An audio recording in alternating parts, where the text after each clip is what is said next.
বাতাসী বেগম বয়স ৬০ বছর, নিজের নেই কোনো থাকার জায়গা, যে কারণে বসবাস করেন রাস্তায়। অভাবের কারণে ৩ বেলা খাবারও জোটে না তার। ফেরি করে যা অল্প আয় হয় তা দিয়েই কোনো রকম চলে তার জীবন। তবে নিজে খেতে না পারলেও ১০টি কুকুর লালন পালন করছেন তিনি। জাগনাইছে না ফালদা কুলিটাই ঘুমাইছে এক কথা কয় অ্যাম্বুলেন্স গেলে সাউন্ড করে না, তাহলে সাউন্ডটা শুনলে আবার উইয়া কয় মানে সবকিছুর মানুষের মতো।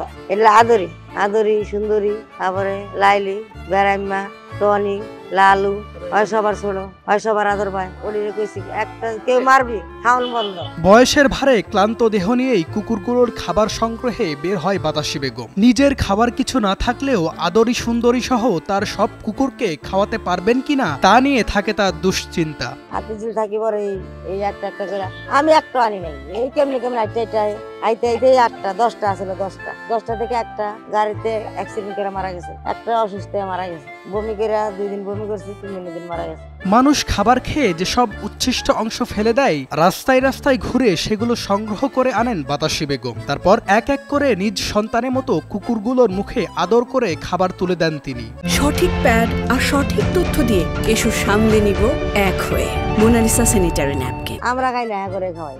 এই যে দুপুরবেলা আমরা ভাতের ধারও দেয় নাই, কিন্তু হ্যাঁ ঠিকই খাইছি। ওই জারুজি করি হ্যাঁ বেড়ে যায়, এই যে পানি বেশি, সিগারেট বেশি, চিপস বেশি, এই টুকটাক দিচ্ছেই হ্যাঁ করে খাওয়া চলে। ওই ক্যান্টিনে কুয়া রাখি আমার আড্ডি দিয়ে। এই যে ক্যান্টিনে মুরগি বেছে না পুরা, তারপর বড় লোকেরা খায় আড্ডি মান্ডি অর্ধেক খায় হালা যায়। যারা ক্যান্টিনে কাজ করে, বড় বড় রেস্টুরেন্টে কাজ করে, ওই পোলা বেলে কুয়া রাখি। কুকুরগুলো বাতাসী বেগমকে ভালোবাসা দেখাতে ভুল করে না। একটু চোখের আড়াল হলেই বাতাসী বেগমের পেছন পেছন ছুটে চলে যায় আদরি সুন্দরীরা। প্রাণীর প্রতি এমন ভালোবাসা কখনো কি দেখেছেন? নিজে খেতে না পারলেও কুকুররা খাচ্ছে কিনা সেটি নিয়ে সবসময় তিনি চিন্তায় থাকেন। খাওয়ানোর পাশাপাশি নিয়মিত কুকুরকে গোসল করান তিনি।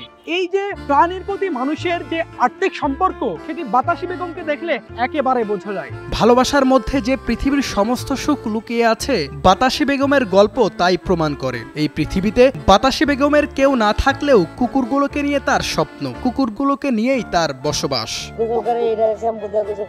সবাই আত্মা, কেউ কুকুর, কেউ মানুষ, কেউ পাখি, কেউ কাক, সবাই আত্মা। সবারই খাওয়ান আছে, খোরাক আছে, খোরাক ছাড়া কেউ বাঁচে না। জীব বলতে খোরাক আছে, তাদের খাওয়ান ছাড়া কেউ বাঁচে না। এগো খোরাক আছে মানুষের, উপরে এগো রিজিক আছে। মানুষ খাইলে ভালাই গড়াই টোকা খাই। আর একজন আশ্রয় থাকলে মানুষ মারে না, একজন আশ্রয় না থাকলে তো মানুষ পিড়ায় পাড়ায় ভেঙে ছিল। প্রাণীর প্রতি বাতাসী বেগমের এই মায়া মমতাই বলে দেয়, ভালোবাসাই পারে মানুষকে নতুন করে বাঁচাতে, ভালোবাসাই পারে নতুন করে স্বপ্ন বুনতে। H M Imran Hossain, news 24, Dhaka.